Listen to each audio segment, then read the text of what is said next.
बेटा भोजन की तलाश में चले जाते हैं। जग्गू, वो देखो सामने चिड़िया और उसका बेटा बैठे हुए हैं। चल तो जरा तंग करते हैं उन्हें। ठंडा ठंडा केक। कुकू, अगर खाना हुआ तो हमारे घर आ जाना।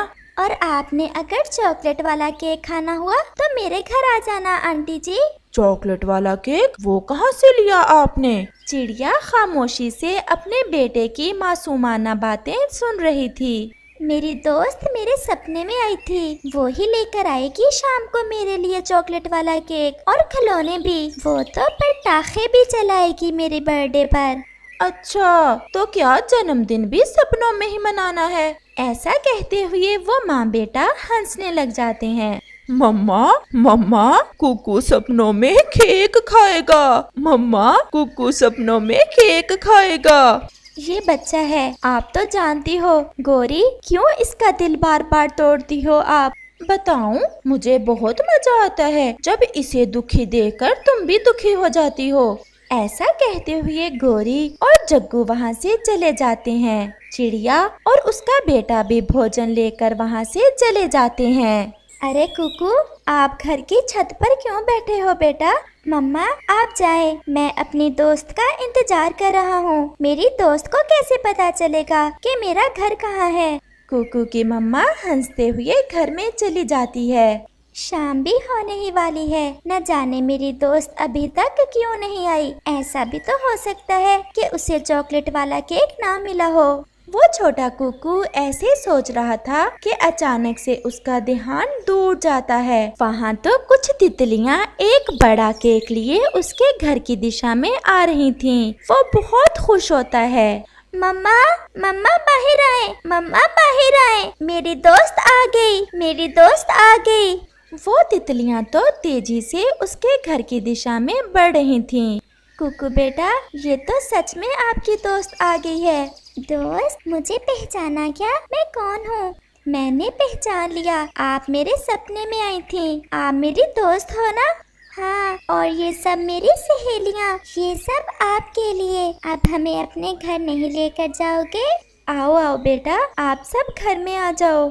फिर वो तितलियाँ कुकू के घर में चली जाती हैं। सहेलियों, आप मेरे दोस्त के घर के बाहर ये गुब्बारे लगाकर अच्छे से सजा दो और मैं अपने दोस्त को उसके खिलौने दिखाती हूँ। फिर वो तितलियाँ कुकू के घर के बाहर गुब्बारे लगाती हैं। ये केक कैसा है? चॉकलेट केक ही कहा था ना आपने दोस्त? मम्मा चिड़िया ये सब देख बहुत हैरान थी। उसकी आंखों में खुशी के आंसू थे। वो ये जान गई थी कि ये जरूर भगवान की भेजी हुई तितलियां हैं। फिर जैसे ही रात होती है, पटाखे चलते हैं और आतिशबाजी होती है, जिसे देखने सब पक्षी चिड़िया के घर की दिशा में आ जाते हैं। जग्गू, ये चिड़िया के घर कैसी आतिशबाजी हो रही है? चलो तो जरा जाकर देखें। वो माँ बेटा वहाँ जाते हैं। वहाँ तो सब पक्षी इकट्ठे थे। केक सजा हुआ था, कैंडल्स जल रही थीं, खिलौने तो तरह तरह के थे। आंटी देखा, मेरी दोस्त आ गई मेरी सालगिरह मनाने। शायद मैं ना आती, परंतु गौरी कवि, मुझे आपके कारण यहाँ आना पड़ा। अगर किसी गरीब की मदद नहीं कर सकते तो उसे गरीब होने के ताने भी ना दो। गौरी बहन, केक खाओगी क्या?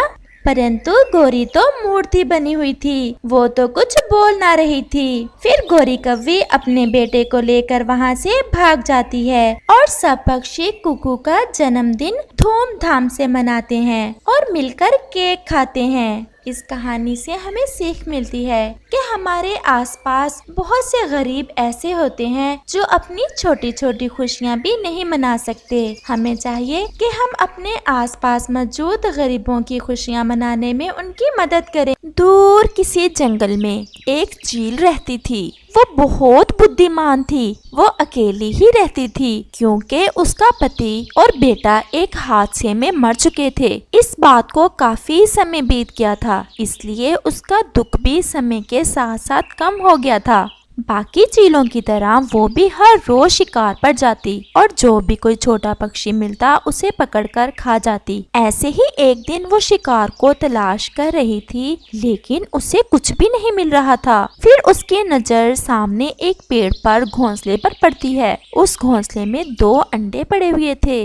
लग तो ये किसी चिड़िया का घोंसला रहा है। मैं आज ये अंडे ही उठा कर ले जाती हूँ, लेकिन मैं सिर्फ एक अंडा ही उठाऊंगी, क्योंकि दूसरे अंडे से जो बच्चा निकलेगा वो भी तो मैं ही खाऊंगी। और वैसे भी मुझे अंडों से ज्यादा मांस पसंद है। और चील ऐसे कहते हुए घोंसले से अंडा उठाकर ले जाती है और सीधी अपने घोंसले में जाती है। उसका घोंसला भी एक गुफा के अंदर ही था। अभी वो अंडा खाने ही लगती है कि वहाँ उसकी बहन उसके लिए मांस लेकर आ जाती है। दीदी, तुम किधर थी? मैं कितनी बार तुम्हें देकर जा चुकी हूँ। मैं ये मांस लेकर आई थी तुम्हारे लिए। तुम्हारा जीजू आज काफी ज्यादा शिकार करके लाया था, तो मैंने सोचा चलो आपको भी भोजन दे आती हूँ। वो चील उस अंडे को वहीं घोंसले में रख देती है, जो कि घोंसले में तिनकों के नीचे चला जाता है और खुद वो मांस खा लेती है। दीदी, मैंने आपसे कितनी बार कहा है कि मेरे पास आ जाओ। तुम अकेली पता नहीं यहाँ कैसे रह लेती हो। नहीं छोटी, मैं यहाँ बहुत खुश हूँ। वैसे भी मैं अकेली थोड़ी हूँ। मेरे पति और बेटे की यादें हैं मेरे साथ, और तुम भी तो आ जाती हो मुझसे मिलने। अच्छा तुम बताओ, मेरा चिंकू कैसा है? उसे कहना कि उसकी मौसी नाराज है उसके साथ। इतने सारे दिन बीत गए, वो मुझसे मिलने नहीं आया। और फिर उसकी चील बहन अपने घर चली जाती है और वो चील भी सो जाती है। दूसरी तरफ वो चील अंडा जिस घोंसले से उठाकर लाई थी, वो घोंसला रानो चिड़िया का था। वो चिड़िया जब दाना ढूंढकर वापस आती है तो अपना एक अंडा ना पाकर बहुत दुखी हो जाती है। वो बहुत रोती है। उसकी रोने की आवाज सुनकर बाकी पक्षी भी वहाँ इकट्ठे हो जाते हैं। रानो, तुम क्यों रो रही हो? कौवे भैया, मेरा अंडा कोई उठा कर ले गया है। रानो चिड़िया, मुझे तो ये किसी चील का काम लगता है। तुम शुक्र करो कि वो सिर्फ एक अंडा उठा कर गई है। एक अंडा तो बच गया। अब तुम इसका ध्यान रखना। तुम्हारा घोंसला अब उसकी नजर में आ गया है। और फिर कौवा और तोता रानो चिड़िया को हौसला देकर अपने अपने घरों को वापस चले जाते हैं। लेकिन रानो चिड़िया बहुत उदास थी, क्योंकि अब सिर्फ 2 ही दिन रह गए थे अंडों से बच्चों के बाहर आने में। रानो चिड़िया बहुत बहादुर थी। वो अपने आप को तसल्ली देती है, मुझे अब अपने इस अंडे का ख्याल रखना होगा। मेरे भाग्य में ही ऐसे होगा। काश कोई चमत्कार हो जाए और मेरा दूसरा बच्चा भी मुझे मिल जाए। रानो चिड़िया के दिल से ये दुआ निकलती है और वो उदास होकर अपने घोंसले में बैठ जाती है। ऐसे ही 2 दिन गुजर जाते हैं। चील भी उस अंडे के बारे में भूल चुकी थी। आज चील अपने घोंसले में बैठी हुई थी कि उसे कुछ हरकत सी महसूस हुई और साथ ही हल्की हल्की आवाजें भी आती हैं। जैसे ही चील घोंसले में देखती है तो वो अंडा हिल रहा था और कुछ ही देर बाद उस अंडे से एक नन्हा सा बच्चा बाहर आता है। चील उस बच्चे को देख बहुत हैरान हो जाती है। वो बच्चा जैसे ही आंखें खोलता है तो उसे सामने चील नजर आती है। मम्मा, मम्मा, मम्मा। चील तो उसके मुंह से ये शब्द सुनकर बहुत परेशान हो जाती है।